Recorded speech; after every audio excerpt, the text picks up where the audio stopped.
Dame un grrr. ¿Un qué? Un grrr. ছোট পর্দার দর্শকপ্রিয় অভিনেত্রী তানজিন তিশা ঈদের ছুটিতে সম্প্রতি এই অভিনেত্রী যুক্তরাষ্ট্রে গিয়েছিলেন অবকাশ যাপনে। তবে মার্কিন মুলুকে ঘোরাঘুরি শেষে নিজ ভূমিতে ফিরে এসেছেন এই অভিনেত্রী। দেশে ফিরেই আবারও ব্যস্ত লাইট ক্যামেরা অ্যাকশনের দুনিয়ায়। দেশে ফিরে গেল সপ্তাহে নেত্রকোনার দুর্গাপুরে একটি নাটকের শুটিংয়ে অংশ নিয়েছেন তানজিন তিশা। শুটিংয়ের ফাঁকে সেখানকার মনোরম লোকেশনে নিজেকে ফ্রেমবন্দি করতে ভুলে যাননি তিনি।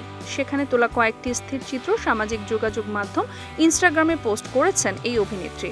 ছবির ক্যাপশনে তানজিন তিশা লেখেন, গ্রীষ্মের বৃষ্টির গন্ধ আমি ভালোবাসি। তিশা সেই পোস্টে ভক্তরা নানা ধরনের মন্তব্য করেছেন। কেউ ব্যক্তি তিশার সৌন্দর্যের প্রশংসা করেছেন, কেউ আবার কাজ নিয়েও কথা বলেছেন। ফোরকান নামের একজন লিখেছেন, বাংলাদেশি নাটকের সেরা অভিনেত্রী। আবার একজন তার অভিনীত ঘুমপুরি ওয়েব ফিল্মের প্রশংসা করেছেন। তিনি লিখেছেন, আমার দেখা তোমার সেরা ওয়েব ফিল্ম ঘুমপুরি।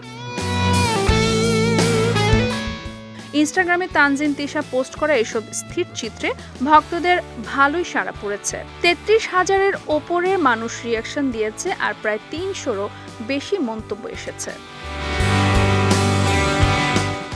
এদিকে যুক্তরাষ্ট্র থেকে দেশে ফিরে তানজিন তিশা যে নাটকে কাজ করছেন তার শিরোনাম খোয়াবনামা। এতে তার সহশিল্পী হিসেবে পর্দায় দেখা মিলবে তৌসিফ মাহবুবকে। এটি নির্মাণ করেছেন ভিকি জাহেদ।